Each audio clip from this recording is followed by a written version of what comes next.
ये जो यहाँ पे साईं भक्तों की कुछ मांगों को लेकर 18 तारीख से यहाँ पे जो अनशन चल रहा है, उसके बारे में आप क्या सोचते हैं और क्या आपकी भी कोई मांगे है इसके अंदर? देखिए, ये जो यहाँ पर स्ट्राइक चल रहा है, हाँ, तो मुझे ऐसा लगता है कि गए 3 साल से उन्होंने जिस मांग को लेकर यहाँ पर अनशन शुरू किया है, मुझे लगता है कि वो सारी की सारी मांगे जो है वो साईं भक्त और शिरडी ग्राम वासियों से निगड़ित है। उन्होंने क्या मांग की है कि द्वारका माई का गेट खुला किया जाए, अनावश्यक बैरिकेडिंग जहाँ जहाँ पर की गई है वो वहाँ से हटाई दी गई जानी चाहिए। और साथ ही साथ उन्होंने एक दूसरी मांग की है कि जहाँ पर भी मतलब जैसे कि 200 रूम गार्डन है वो खुला किया जाए। मतलब ये सारी जो उन्होंने ये जो मांगे की है वो सारी साईं भक्त और शिरडी ग्राम वासियों से निगड़ित है। तो मुझे ऐसा लगता है कि प्रशासन ने ये जो मांगे हैं ये एकदम इजीली पूरी कर सकती है, वो भी कोरोना के सारे नियमों का पालन कर। लेकिन फिर भी मेरे समझ में नहीं आ रहा है कि आज अनशन का तीसरा दिन है, क्यों ये लोग मांगे पूरी नहीं कर रहे। तो मेरी प्रशासन से ये रिक्वेस्ट है कि आप यहाँ पर आके इनकी जो मांगे है वो समझ लीजिए और उसमें से जल्द आपको हल निकालना जरूरी है। अब आज की इस अनशन का तीसरा दिन है, अभी तक कोई भी संस्थान का अधिकारी, प्रशासन का कोई भी अधिकारी यहाँ तक नहीं आया है। क्या लगता है आपको, क्या सोच है इसके पीछे, क्यों ये लोग इतने दिन से इस मुद्दे पर ध्यान नहीं दे रहे हैं?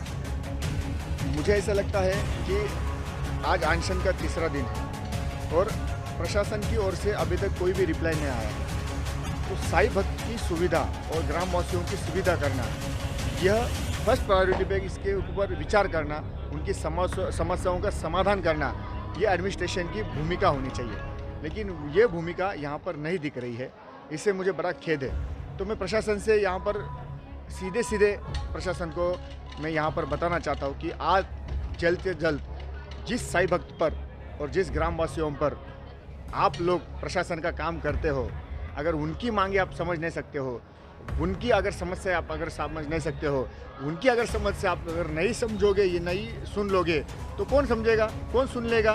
तो मुझे ऐसा लगता है कि शिरडी ग्रामवासियों के लिए साईं भक्त और साईं बाबा सबसे इम्पोर्टेंट है। इसलिए ये जो मांगे इन्होंने उठाई अनशन के द्वारा वो बहुत ज़रूरी है, इसको आप यहाँ पर आना ही चाहिए और वो समझना ही चाहिए और उसके ऊपर जो सोल्यूशन है वो निकालना चाहिए। लेकिन इसके साथ हमने और एक आपको यहाँ पर सजेशन दिया है कि ये जो सारा करना है हमें कोरोना के सारे नियमों का पालन करके करना है, यहाँ इसमें भी हमारी कोई दिक्कत नहीं है। फिर भी अगर आप नहीं सुनोगे तो मुझे ऐसा लगता है फिर कुछ तो भी गड़बड़ी है। इसलिए आप जल्द से जल्द यहाँ पर ये जो भी इन्होंने मांगे उठाई है उसके ऊपर प्रशासन ने सोचना चाहिए और जल्द से जल्द डिसीजन करना चाहिए। यहाँ पर इनकी एक मांग ये भी है कि साईं भोजनालय शुरू किया जाए, तो उसके बारे में क्या सोच है आपकी? देखिए, भोजनालय शुरू करना चाहिए, ये तो बहुत ही ज़रूरी है। इसका कारण ये है क्योंकि शिरडी में अभी 25,000 लोग यहाँ पर दर्शन करने के लिए डेली आ रहे हैं। वो कहाँ पर खाना खाएंगे? होटल में अवाजबी दर से लोग पैसा ले रहे हैं, गरीब लोग कहाँ से खाना खाएंगे? इसलिए साईं बाबा संस्थान का जो मुफ्त में भोजनालय चलता है वो जल्द से जल्द शुरू करना चाहिए। और साथ ही साथ मैं आपको बताना चाहूँगा कि साईं बाबा संस्थान का जो भोजनालय है वो एशिया का सबसे बड़ा भोजनालय है। वहाँ पर दिन में एट अ टाइम लगभग 3,000 लोग खाना खा सकते हैं। तो हमने उनको ये पर सजेशन दिया है कि आप सिर्फ सोशल डिस्टेंसिंग का पालन करके 1,500 लोगों को ही खाना खिलाइए। इसका मतलब और साईं बाबा संस्थान का भोजनालय पूरी तरीके से यहाँ पर सुरक्षित है। लास्ट टाइम जब लॉकडाउन के बाद मंदिर खुला था तब जाकर यहाँ की सारी जो व्यवस्था है भोजनालय सहित एकदम अच्छी तरीके से यहाँ पर उसका संचालन हुआ था।